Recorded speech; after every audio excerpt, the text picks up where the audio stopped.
It was a typical Friday night, and I had just finished a long week of work. I decided to meet up with my friends in Shibuya for dinner and drinks. After a night of laughter and fun, I found myself heading back home on the Tokyo Metro. The train station was relatively quiet since it was past midnight, and only a few people were scattered around, waiting for their trains. I hopped on the train and found a seat near the door. I put my headphones on, trying to relax and unwind from the night out. As the train made its way through the city, I noticed a man in a suit board the train at one of the stops. He had an expressionless face and didn't seem to interact with anyone. I didn't think much of it, assuming he was just another tired commuter. The man took a seat across from me, and I couldn't help but feel a bit uneasy. There was something off about him, but I couldn't quite put my finger on it. I brushed it off, thinking I was just tired and imagining things. As the train continued its journey, I noticed that the man hadn't moved or changed his expression. He just sat there, staring blankly ahead. It was then that I remembered the urban legend my friends had talked about a few months ago. Mr. One-Way, the ghost that haunted the Tokyo Metro. My heart started to race. I didn't believe in ghosts, but the resemblance was uncanny. I tried to calm myself down, convincing myself that it was just a tired businessman and nothing more. As the train approached the final stop, I looked up to see the man still sitting there, motionless. When the doors opened, I got up and walked past him, glancing back to see if he would get off. To my surprise, he didn't move. I quickly exited the train and watched as the doors closed behind me. Curiosity got the better of me, and I decided to follow the train's progress as it left the station. To my shock, I saw the man disappear just as the train was about to leave the platform. My eyes widened, and a chill ran down my spine. I couldn't believe what I had just witnessed. I stood there, frozen in place, trying to process what had happened.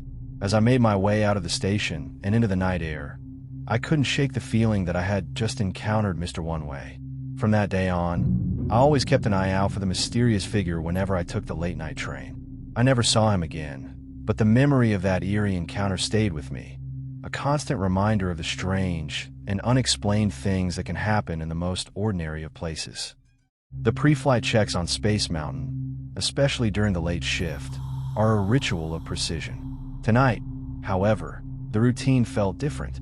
A subtle shift in the air, a tension that vibrated along the steel tracks, made the familiar procedures feel unsettlingly foreign. Section 7, known for its labyrinthine track layout and dim ambient lighting, was particularly affected. The temperature had dropped noticeably, a sharp, almost biting chill that seeped through my uniform. And then there was the scent, a metallic tang like old grease, and something else, something organic, something that shouldn't have been there. Record the temperature and atmospheric readings. I instructed my partner, my voice low and professional, but with an edge of unease. And note the olfactory anomaly. It's not consistent with standard operational lubricants. He glanced at me, his flashlight beam cutting through the artificial starlight. Temperature's a bit lower, but within tolerances. The smell, I'm guessing it's just residual cleaning agents. I shook my head slightly. No, this is distinct. It's different.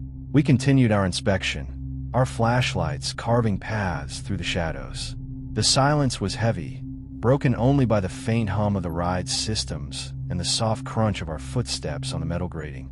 As we rounded a bend, I saw it. A figure, standing near the track's edge, its silhouette stark against the dim light. It appeared to be wearing a uniform, an older style, perhaps from a previous era of the park's history. Observe, I instructed, my voice measured. Note the figure's position and attire. My partner's flashlight beam joined mine, illuminating the figure. As we approached, a disturbing detail became apparent: the absence of facial features. Where a face should have been, there was only a void, a dark, featureless expanse. It was as if someone had erased the figure's face, leaving only a blank, shadowed space. A wave of cold washed over me, a sensation that transcended the physical chill of the air. It was a deep, primal unease, a sense of something profoundly wrong. The metallic scent intensified, becoming almost overwhelming. The figure then turned, a slow, deliberate movement that seemed to defy the laws of physics. It rotated its faceless gaze towards us, a silent, unsettling observation. The air grew thick, heavy, as if the very atmosphere was charged with an unseen energy. The rhythmic hum of the ride seemed to falter, replaced by a low, almost imperceptible drone. Without warning, the figure ceased to exist. It didn't move, it didn't fade gradually. It simply vanished, as if it had never been there. The metallic odor dissipated, leaving behind only the lingering chill and the echo of an unseen presence. My partner and I exchanged a look, a silent acknowledgement of the inexplicable event. We completed the inspection in a tense silence, the rhythmic hum of the ride, now a somber drone. The experience had shaken me, challenged my rational worldview. I made a mental note to review the sensor logs, though I doubted they would reveal anything concrete. As we exited the ride, I glanced back at the darkened expanse of Space Mountain. The artificial stars twinkled, cold and distant, and I couldn't shake the feeling that we were being watched. The legend of the faceless mechanic, once dismissed as anecdotal folklore, now carried a weight of unsettling plausibility. It was no longer a tale whispered in the break room, but a tangible presence, a lingering echo of a tragic past, forever bound to the steel and shadows of the ride. Further investigation, though difficult, felt imperative.